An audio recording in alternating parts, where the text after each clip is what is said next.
soo dhawaada daawadayaal maanta waxaan ka hadli doonaa geed ay midhihiisu aad iyo aad faa'iido u leeyihiin. Rumaanka oo ka mid ah khudaarta aadka u macaan ayaa leh midho kuwaasi oo laga helo nafaqooyin iyo awood aad u wanaagsan.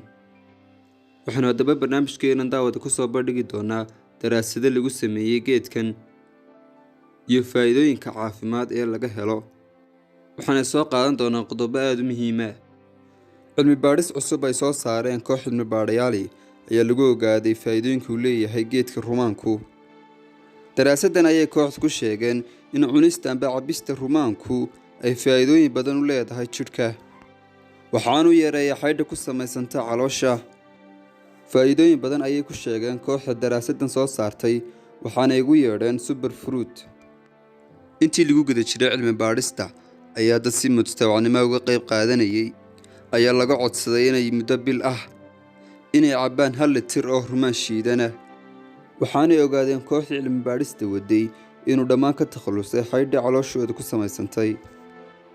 Kooxda daraasadda waday ayaa ku tilmaantay cabista rumaanka miiran mid aad iyo aad u fiican.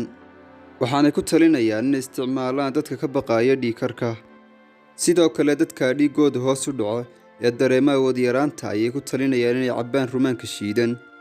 Cilmi baadhistan oo ka qayb qaateen 24 qof oo isugu jiray rag iyo dumar oo si mutadawacnimo uga qayb qaadanayay ayaa muddo 4 toddobaad kaga jaray jidhkooda 5,000 oo milimitir oo xaydha, taasi oo xataa hadday jimicsi samayn lahaayeen aan ka godeen. Haddaba daawada haddii aan sii gudagalno faa'iidooyinka laga helo rumaanka.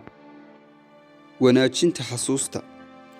Waxaa jira caddeymo muujinaya inuu rumaanku gacan ka geysto wanaajinta xasuusta. Sida ay muujinayaan daraasado la sameeyey ayaa la sheegayaa in isticmaalka dadka da'da ah 250 milimitir ee sharaabka ridqan ee rumaanku uu ka caawinayo xusuusta iyo araggaba. Waxaa kale oo ka qayb qaataa hoos u dhigidda dhiigkarka. Inta badan waxa uu sababaa cadaadiska dhiigga ee sarreeya dhibaatooyin caafimaad oo halis ah sida xanuunada wadnaha iyo xanuunada ku dhaca maskaxda.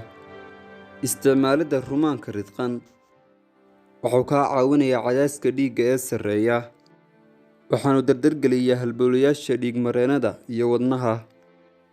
Waxaa kaloo la ogaaday inuu difaac caafimaad u noqdo kelyaha. Rumaanku waxa uu kelyaha ka difaacaa dhaawacyada iyo walxaha sunta ah ee ka dhalanaya inta kelyadu ku jirto hawsha qashin saarka, gaar ahaan sunta ka dhalanaysa cuntooyinka la qashin saarayo amba dareeraha ay shaandhayso kelyadu. Sidoo kale waxaa la ogaaday inuu rumaanku qofka ka dhigo mid da'yar, horena aan u gaboobin. Haddii qofku shiido oo sharaabaan u cabbo wuxuu jidhkiisa ka dhigayaa mid aad u da'yar, isagoo maqaarka aad u qurxiya dhalaalna u yeela. Sidoo kale waxaa jira fiitamiinaad laga helo waxaana ka mid ah fitamiin C. Haddaba daawada geedkan oo ka mid ah khudaarta cagaaran ayaa ah mid waxtarkiisu aad u sarreeyo. Haddii aad isticmaashaan aad ka heli doonto isbeddel aad u wanaagsan. Waana geed inta badan aynu aragno oo ku badan dhulkeenna, kuwaasi oo dadka ay u adeegsadaan inay ku sharxaan guryahooda oo ku horbeeraan.